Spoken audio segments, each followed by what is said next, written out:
Hey, everybody. Welcome back to the Particle Accelerator Podcast, where we talk to future thinking business leaders about how to grow their team and accelerate their business. I'm here today with Don. Don, would you please introduce yourself? Sure. Great to be here, Ben. Thanks for having me. My name is Don Polite. I'm the Chief Marketing Officer at SkyGen, which is in the healthcare technology space. Fantastic. I looked at your website. That's the best website I have seen in a long time.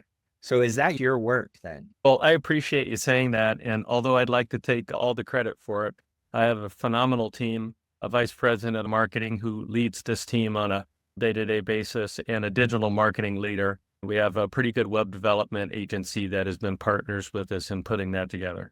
Yeah, no, it was fantastic. What I really liked, the navigation, super simple, like the main homepage, and then the knowledge section, which I thought was really cool, and a lot of content there, but just really clean. It was not hard for me to figure out what you guys do and how I could learn more and how important what you do is. I appreciate you saying that, Ben. It validates what the objective was when we redesigned the site about 3 years ago.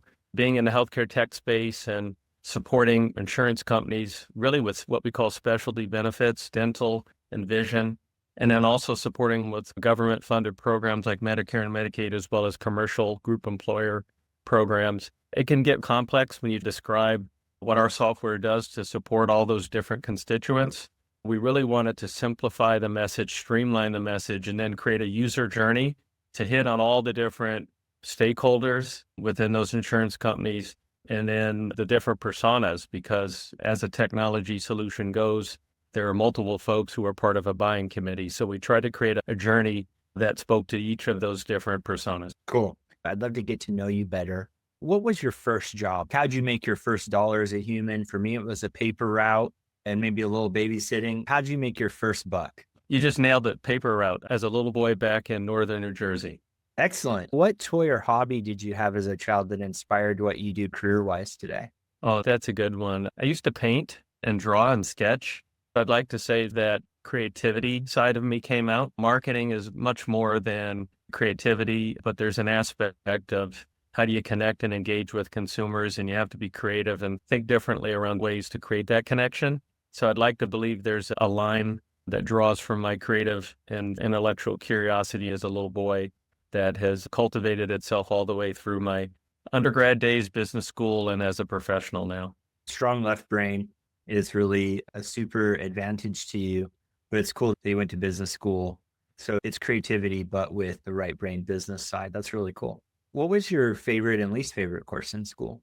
I have great respect and appreciation for the sciences, but I really was horrible at biology or chemistry, physics, all those classes that you had no choice, but you had to take, and I'm thankful for it. One thing it may have unlocked, at least in a couple of them, is the analytical side where there were formulas and equations. So that's extended over to the business world to sort of math, but those sciences, applied sciences, weren't my strength, if you will. Yeah, I definitely share in that. I'm very thankful for the advancements in grammar and spelling checking, how I get this little AI polish for my written English. Was not very good at that. And then learning Spanish made my spelling better, if you would believe that. I wasn't the best in the world at French, did a little bit better at Spanish. I struggled with it, but I have great respect for folks who can speak multiple languages and the beauty of learning another language. Well, what quote from a famous person lives in your mind rent-free? Oh, goodness. I'm a sports guy. I played sports in college, and I have a son, a teenager, who's competing at a fairly high level as a basketball player, getting ready to go off and play in college, finishing his senior year. A lot of mine are motivational ones. Trying to think of a good one to share with you. Maybe not the best, but something around the notion of perseverance and sticking with it, staying the course, just really around the lessons in life that come with short-term challenges and then staying the course and overcoming those. Those make you better as an athlete and certainly as a professional, because there's no perfect journey. There's always obstacles. So this isn't the best, but I always talk about this with my son, dealing with adversity in a game. The game isn't going the way you want, but all that matters is you win the game, and you win by one. Style points don't matter. It's about winning. So win by one. It's really motivation through sports, which a great precursor for life in general. Yeah, a couple come to my mind. I'm in this Christian business owner group called Rise Up Kings. And one of the things we say a lot is pain is the path. No man, even Jesus, had to suffer. If you're avoiding the difficult situation or the pain, you are not on the path. Pain is the path. Like the only way is through. One of the coaches has taken, I'm sure he's not the author. I think it's Dr. Dre or Notorious B.I.G., which is everybody wants to be a gangster until it's time to do gangster stuff. Those have kind of shaped me, especially lately as I'm growing a team and working through my own avoidance of comfort, because comfort's not going to get it done. Well, I love pain is the path. I'm going to steal that from you or borrow it.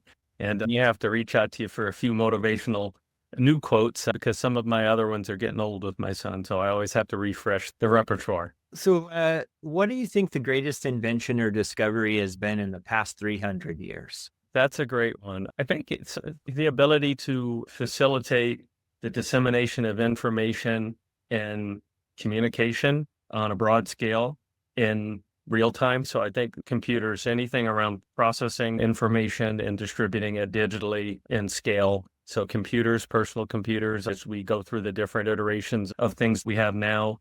I talk about the phones that have that capability, an iPhone, things of that nature. Generally, as a broad category, telecommunications, communications, things that transmit information, if you will.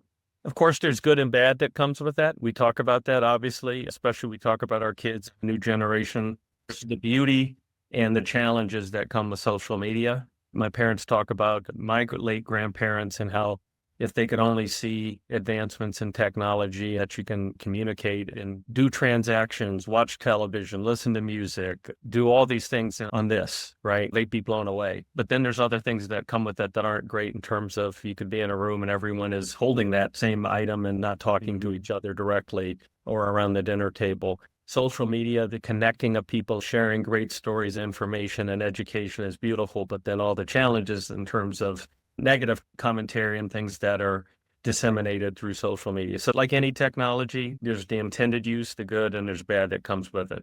Totally. Yeah, I think we're entering a new time. We're probably just at the beginning of it. We're not all technology is good. Like industrial revolution. We're also kind of, you mentioned the information age here. When we have new technology, we tend as a society to be kind of irresponsible with them.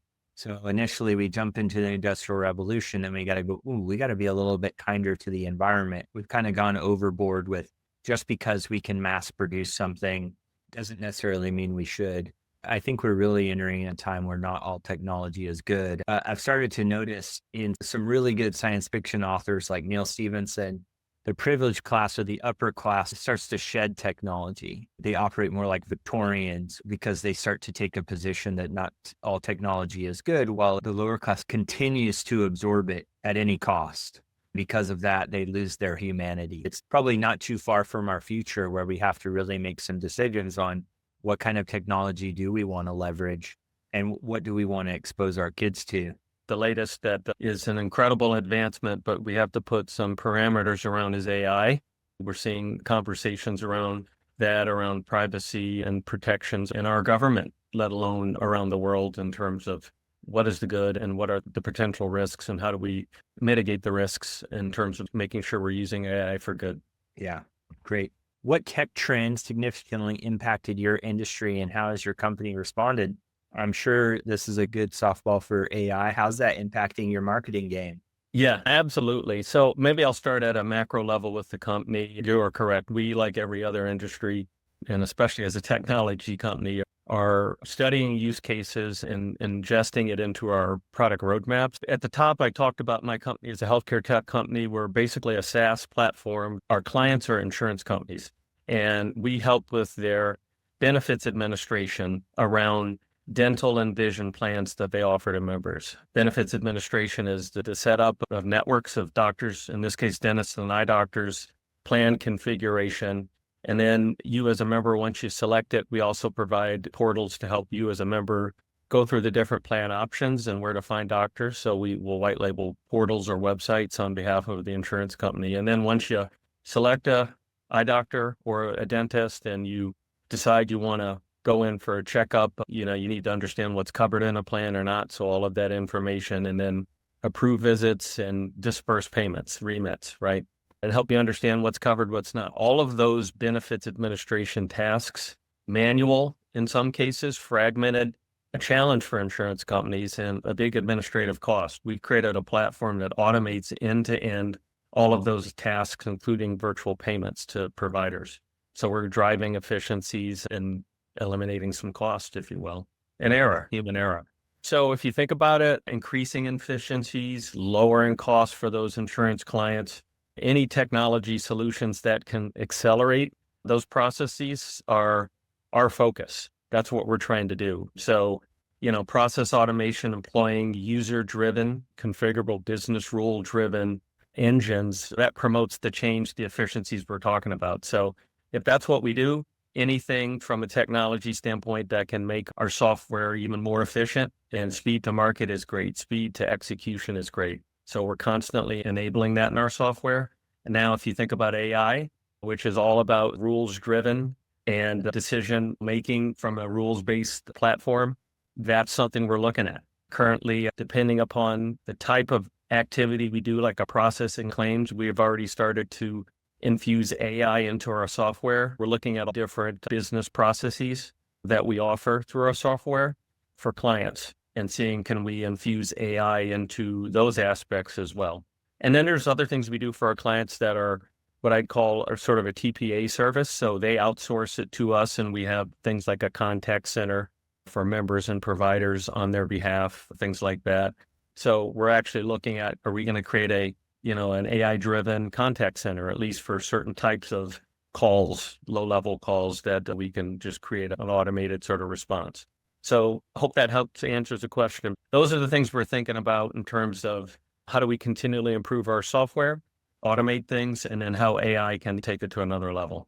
Yeah, that's great. When people say AI, I think they mean a handful of things. What we're seeing is AI workflows as a pretty common one. It's just as an LLM integration. But then we're also seeing agents that are actively doing things with an input of data. And then we see more of the scientific AI, machine learning, large data models, predicting the future. I don't think the last one there is what most folks are talking about when they mean AI. Yeah. They mean the previous two. But yeah, we're seeing just a huge need for these kind of AI workflows. Like, hey, this is a problem I used to have a human doing, and we have to do it a lot. In the medical field, there's probably a lot of unstructured data, especially in claims, like just understanding what kind of documents you're receiving. Even here at the house, I get tons of mail coming in for the business. We have employees in different states. And so we get mail from all the different states that we have employees in. And my son will go scan that into the scanner upstairs. It comes into a file folder with a time-stamped name that the scanner generated. I wrote a program to go through those files as they come in and rename them. Just name them, what is this file for?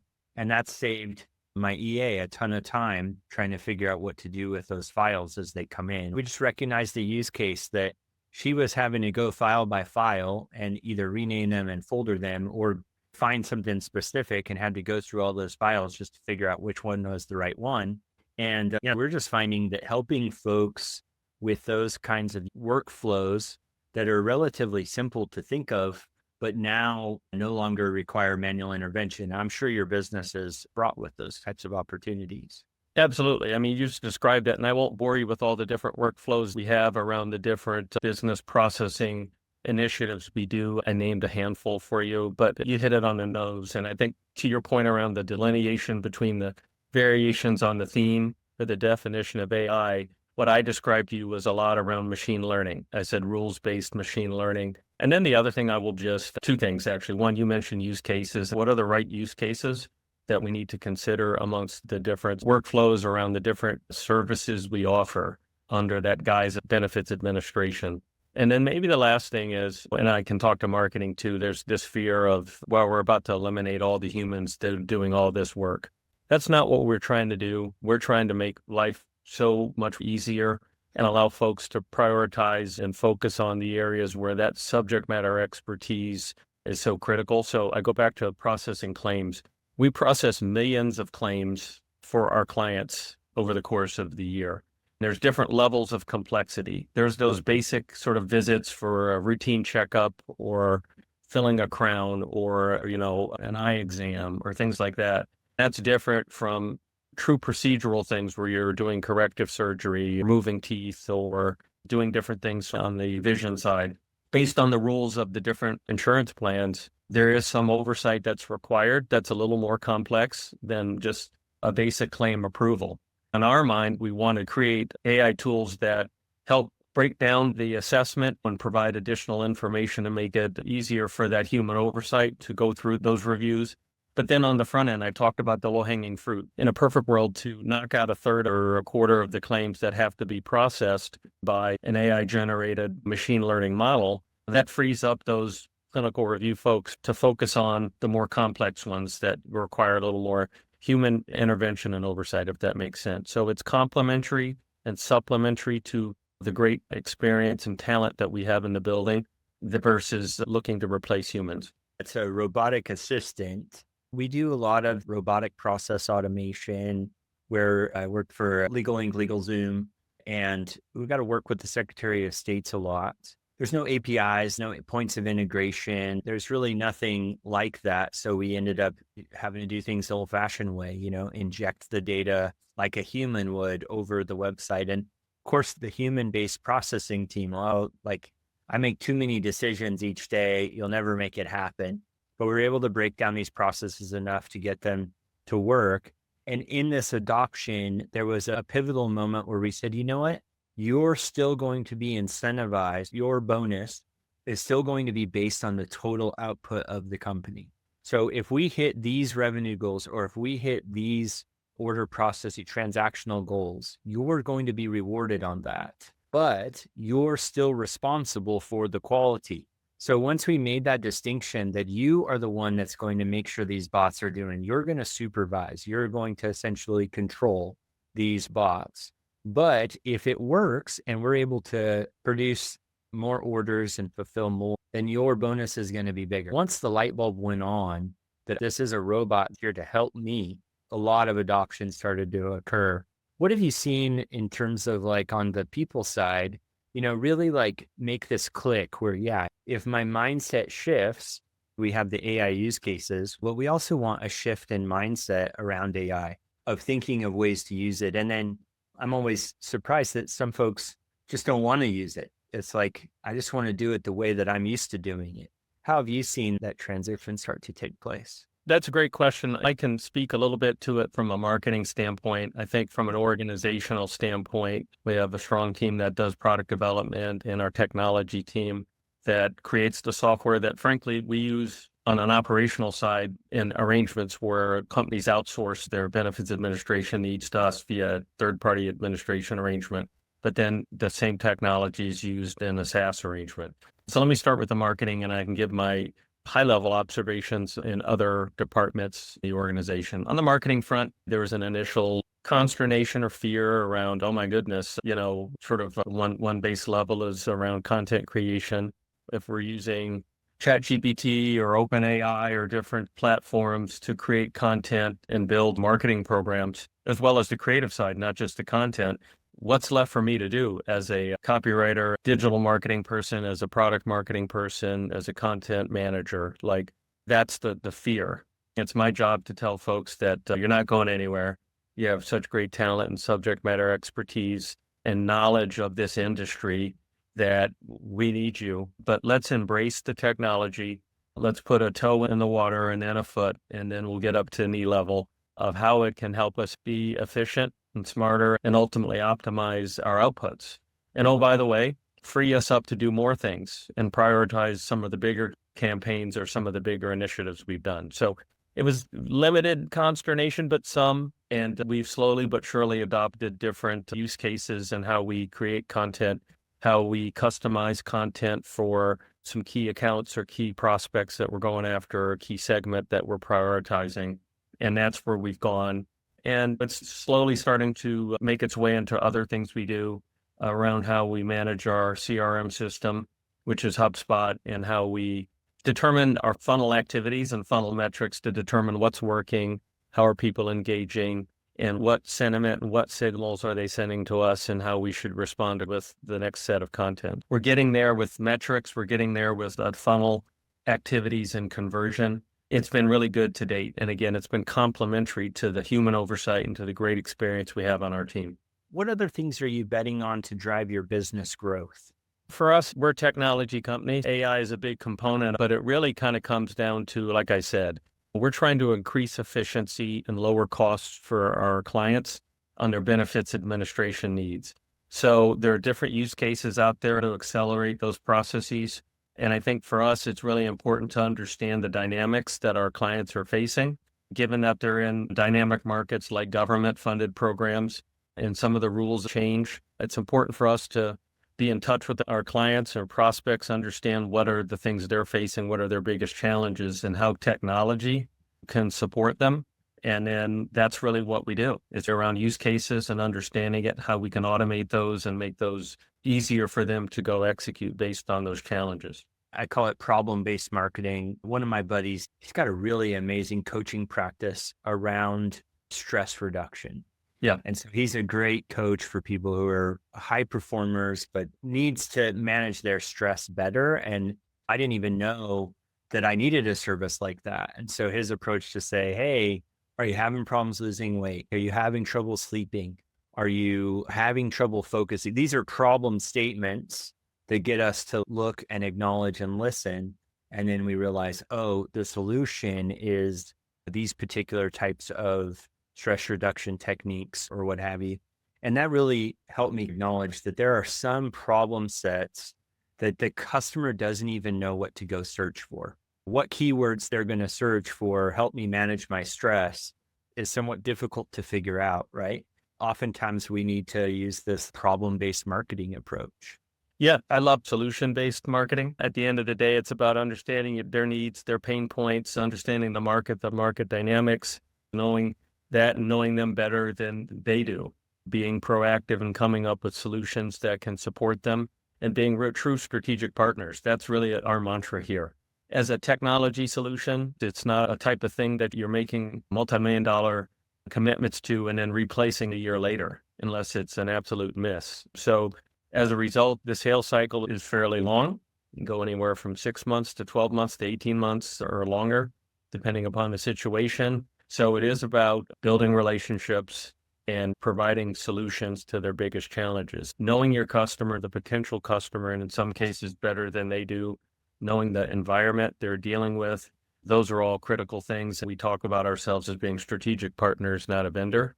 We have a lot of expertise in our building, folks who've grown up on the other side of the fence, working in operations capacities or insurance plan presidents at many of our clients, as well as folks who have grown up in businesses steeped in Medicaid programs or Medicare programs. So all of those things lend itself to having subject matter expertise that enables us to understand our clients. Our founder is a brilliant guy, and we've got folks who've grown up on the technology side. Both of our founders and our leadership team, a lot of folks experience in technology, and just knowing where the market is going, being trendsetters and innovators in terms of creating technology solutions to address some of these administrative problems that insurance companies are facing. Yeah. What do you think are some of the most significant gaps between your digital ambitions and the realities of today?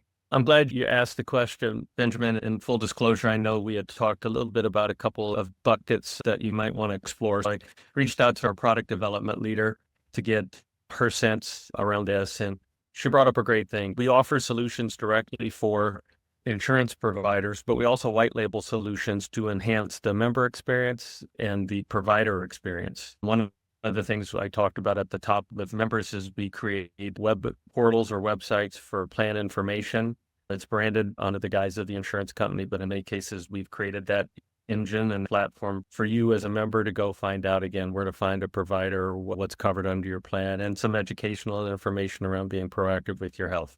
So we also have apps, mobile apps. We know folks are mobile and digest their information here as much as they do on their laptop. So on those apps, we talked about there's certain tools of engagement that folks struggle with. Obviously, we all prefer self-service if we have a challenge to solve it, but When it comes to apps, some folks may be unaware that they can perform a task on a chat side to address a problem they're having with getting that information or something related to that app. So what we've talked about is on behalf of our insurance clients, when we create a white label mobile app for member experience, the need to include not just the client acquisition materials, but on their behalf, things like fact sheets, implementation guides, quick start docs, and other materials targeted at those end users so they can be self-sufficient and address their challenges when they arise. I love the white labeling. We did a bunch of that with Legal Inc., making sure it was easy for the customers to put in front of their end customer the necessary things. In fintech, a payment processor will have a core and then a set of implementation guides or a way to benefit from the core platform. And then in the fringe is the customer onboarding, or in the case of many of your white labels, the best access to support. The problem set you've worked on, it goes beyond just the customer onboarding, but the customer informing. And oftentimes that's not even your customer, that's the customer's customer that is benefiting from that. It's kind of layering diagram. I think of it like, the core, the outer layer, and then the outer layer around that.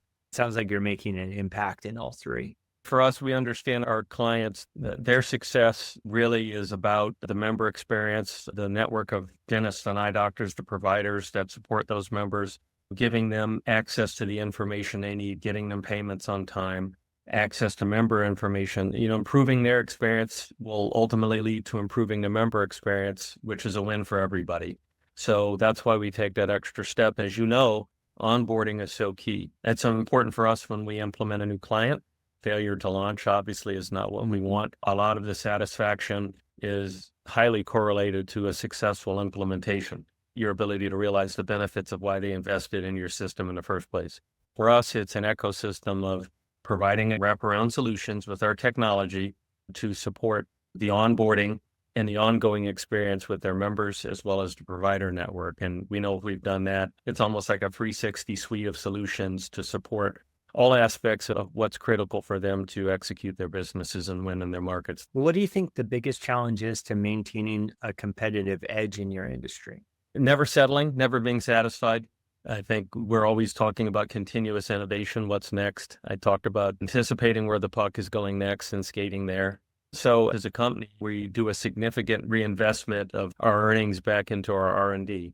And like any software company, we're always doing upgrades, but we're looking at modernizing our core platform for the future. That's a big thing for us. What are the wraparound solutions to enhance experiences of both members and providers on behalf of our insurance partners? Our understanding of the markets we play in, the regulatory environment, understanding the commercial marketplace, and bringing that experience and knowledge to the table to think about and offer solutions as a true strategic partner as to what's next on behalf of our clients. So never settling and satisfying. That's why I wanted to bring up the continuous investment from our earnings back into our technology and really leading and transforming the industry and the market. We take pride in that. But then I don't want to undersell the importance of just being, one, a good strategic partner, and two, delivering on the promises that we made as part of arrangements with our clients. If our clients are satisfied, they're going to want to not only stick with us, but they're going to want to grow. And they know that as strategic partners, we have what it takes in terms of our knowledge, strategy, and technology to help them grow. Maybe that's really number one. It's around customer satisfaction and being a great partner and delivering on our promises, in addition to our investment in what's next, technology-wise. Yeah, that's great. It reminds me of McKinsey's three horizon model. The first horizon is always the things that are building into the demand that I've currently generated.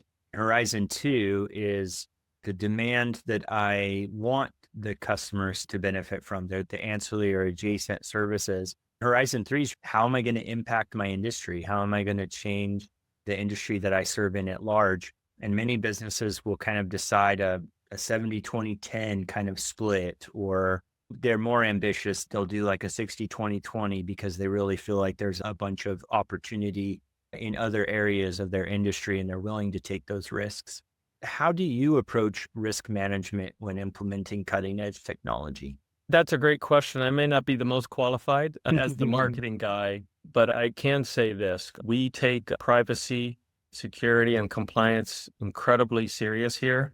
We have all the certifications, high trust certified. with all the issues in cybersecurity these days and managing private health information on behalf of our clients, we have put all the safeguards and mechanisms and the testing and the retesting that make sure that we are at the leading edge and the forefront of being HIPAA compliant with all of the challenges in the cybersecurity and especially in the healthcare space. I need to have my chief information and technology officer and our IT security and cybersecurity folks to give you a real articulate answer, but I can promise you it's part of our daily mantra around it. And even us as employees go through all the requisite training to respect and safeguard all private health information on behalf of our clients. That's great.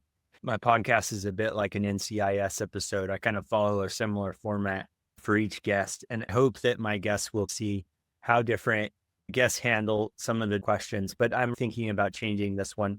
The typical question is, how do you approach, or do you have any advice for connecting technology roadmaps with overall business strategy? But I think the question I'm really asking is, how do you as an organization handle your business planning? Because most businesses, some businesses use EOS, some businesses use OKRs. Embedded in there is what I'm interested in. How do you decide what to build, what to innovate on, what opportunities to take, and how to say no to things? But I also just love to hear how people approach the normal cycle of business planning. So what advice can you share along these lines? Yeah, great question. First of all, we do the whole OKR approach, right? We set corporate goals at a high level and build by department OKRs around how you support that. As a marketing guy, my job is to be aligned with our corporate strategies and how marketing can support and enable us to achieve those. Right? So that's what we do. We take a top-down and a bottom-up approach to product planning, product roadmaps. That's my opening salvo. We're flexible. We pivot as business need changes, but we start the year with what are the corporate objectives? And then each department, again, how do we enable success in achieving those objectives? So the product management team, and again, I spoke to our leaders about this, they, in conjunction with my team, we act as the voice of the customer because there's a lot of sort of want to be myopic about it. You know, we have our corporate objectives, but at the end of the day, what is the market telling us? What are the market needs? What are the macro trends? What are our clients telling us via the voice of customer surveys and other touch points as to their biggest challenges? That informs our overall business as to the greatest areas of improvement with our technology or unmet needs that currently exist, right? So we need to align sort of that voice of customer with the business objectives and strategies to inform the product roadmap. And then I think all of those need to tie back to the customer in terms of how we retain clients, being good strategic partners, as well as acquire new clients. So I don't know if that answers your question. Oh, it does wonderfully. So a lot of great wisdom in there. Being attentive to the customers is absolutely top notch. My follow-up question to that, though, so a lot of businesses will have really good annual planning. They'll set their OKRs. But what I am finding is that many people who don't have a strong quarterly planning process, they get to October, November, December, and life is a living hell, right? They're trying like mad. It's like the amount of intention that needed to be amortized over the year is suddenly there's tons of intention towards the end of the year. How do you guys face that, being a larger technology company and needing to make sure you hit your annual goals? Well, that's great. Great question. And again, I'll try not to give away our secret sauce too much, although it's not necessarily something that's 100% unique to us. I mentioned this notion about pivoting when necessary. So we'll set a strategic plan. Each department builds OKRs and objectives that tie back to that plan. We put metrics against it, timing where we can. And then we do meet on a regular basis to review our progress. I would suggest on a month within the various departments, you're meeting much more regularly. But with our executive leadership team, we're checking the progress on our OKRs. I'd say the leaders are checking it probably weekly, but the report outs by department come in different review meetings on a monthly basis. The adjustment to the plan can happen after a quarter. So let's say we get through Q1 and there's just a miss against a certain OKR. That's the time to readjust the plan and prioritize and allocate resources accordingly based on the learnings from where we are at the end of Q1. So Q2 could have a slightly different look and feel to some of the OKRs and, you know, what are the biggest priorities and where the resource is going accordingly. Great. I love this part of the process, even though I usually sit in that CTO or technical co-founder seat. I really love the business planning process and I love to help people with it. As a serial entrepreneur, compressing the quarter is one of my favorite things to really challenge the team to see what is possible. There are many annual goals that I've seen my team complete in a 90-day fixed window. What if we took a large portion of that and tried to get it done within the quarter just to see what could be possible? The amount of learning when we've done that to create some time compression, create some intention and some sense of urgency has always shocked me. I've seen people really show up to a heightened expectation. Yeah, and just one thing, just hearing you talk there, Ben, that also came to mind is we have, under our president and CEO, Steve Berryman, we've done a great job of learning and modifying and adjusting our strategic planning. And each year we've gotten better and streamlined it, especially for a small company. There's a lot we can do, but what are the most important things and where do we prioritize and focus? If I were to look at our strategic plan 3 years ago, maybe 4 years ago, it was a document that was like, I'm exaggerating, but it was thick, right? And now if you look at it, there's been a lot more alignment around 3 to 4 focus areas, goals at a high level, and streamlining it so that we're really focused, we're aligned, and it's not overwhelming, so that there's a realistic and legitimate ability to focus on what's the most important, allocate the resources, and galvanize and get everyone marching accordingly to achieving it, versus coming back at the end of the year and saying, there's just too much here. We couldn't get to all of it. There's not enough bodies to do all the work. Keeping your set of goals thin, 4 or 5 high-level goals will drive a lot of activity once your team gets a hold of them and says, what kind of things need to be true in order for that new revenue target or that new EBITDA target to be true? They'll generate a lot of activity. That transition could be results oriented and then let the team take on the activity rather than having, I call it task to goal, right? If the leadership is saying, these are the tasks we want to complete, it's not usually helping the team have a lot of creativity on what kind of things need to be true to accomplish that high level objective. What lessons have you learned from initiatives that failed to deliver expected value? Well, that's a great question. I don't know if I have a detailed example in my time here. I probably could draw more on some previous jobs in different industries where I had more product management ownership, whether working at a Disney or working at Nestle. And like anything, you set targets, you do forecasts based on comparisons or competitors. And when it doesn't hit those marks, we always do a sort of a post-mortem. There's probably a multitude of things that drove it. Did we really have our pulse on what the consumer need was? Did we understand the consumer orientation to what we were proposing? Did it deliver on the promise we had said?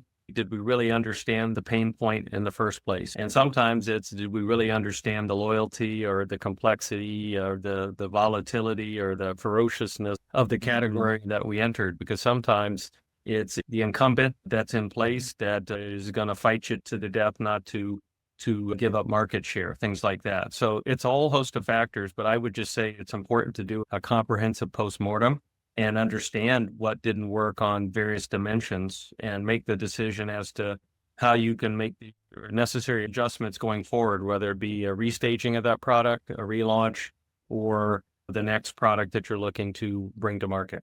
I feel like a lot of brands lately have been saying, this is what we want to give you rather than answering what you want. It seems like there's just been a shift to like, this is what we think is right for whatever reason.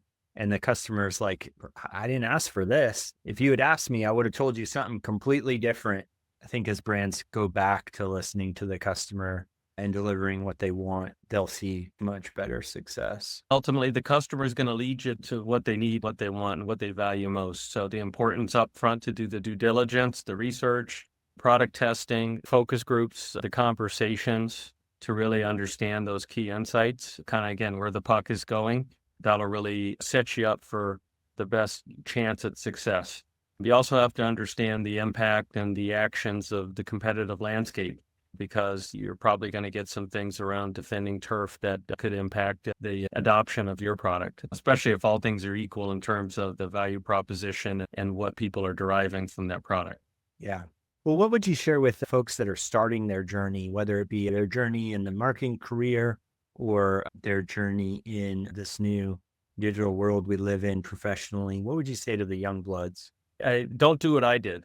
And I jokingly say that because I jumped into it. I didn't really, it's okay to not know exactly what you want to do 10 years from now, 15 years from now, but it's always great to have a vision for where you want to be heading and some sort of plan. But it's equally important to understand that, back to the analogy with my son in terms of win by one.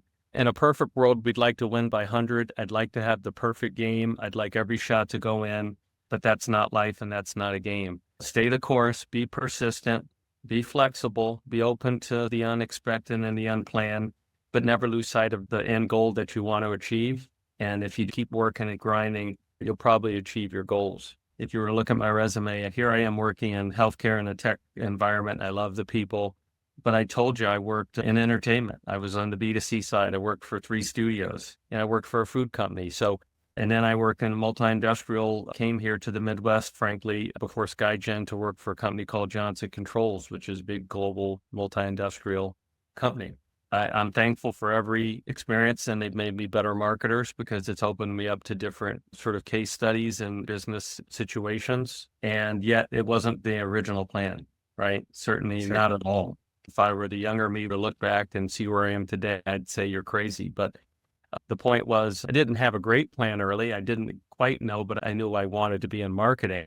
But as things came my way and I went through 2 reorgs, I went through a merger and a job was eliminated, I kind of rolled with the punches and learned resiliency, frankly, that I had as a former athlete. So it was easy for me to be resilient and to keep fighting. But I was open to different things. I was open to trying the B2B world after spending 20 years in entertainment and in the food side, B2C. And that willingness to try different things and to persevere led me to a great place. And I'm thankful for all the different experiences I've had.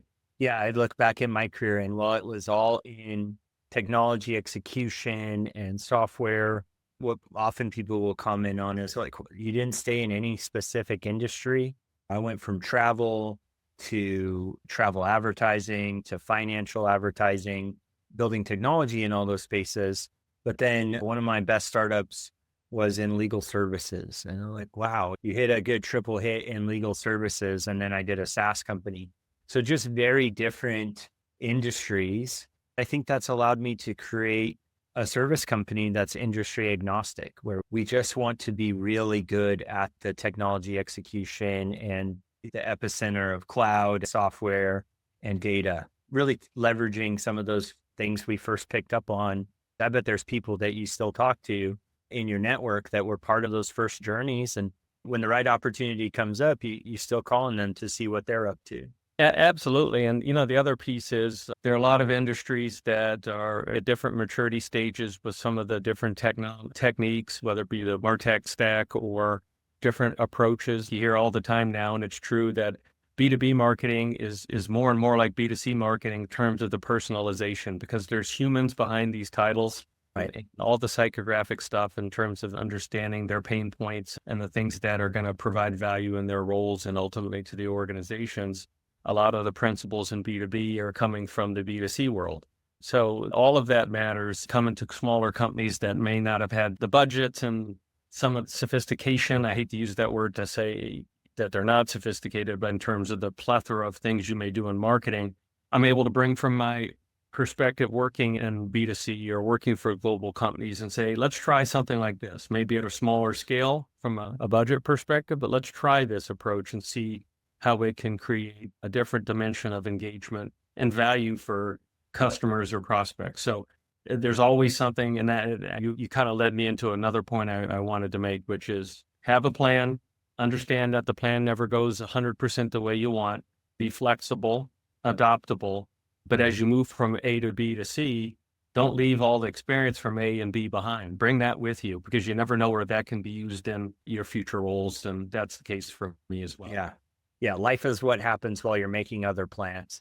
John Lennon quote, I think that was. If people liked what you've had to share, how would you like them to connect with you? Well, certainly reach out to me on LinkedIn. You'll find me there. You can always reach out to me through our company website. It's www.skygenusa.com. You'll find me there. You can send an inquiry in. Definitely reach out, connect with me on LinkedIn. I'm pretty active there. Always looking for a good conversation and to meet new folks and where I can add some value. Cool. We'll make sure to get those pieces of information in the show notes. I would just say, go check out this website. Cleanest website I've seen in a long time. Very well done. You just made my afternoon, Ben. I can't wait to tell my team what you said. Definitely a model worth looking at to follow. It's been great having you. It's late on a Friday afternoon, so thank you for being here and spending your Friday afternoon with me.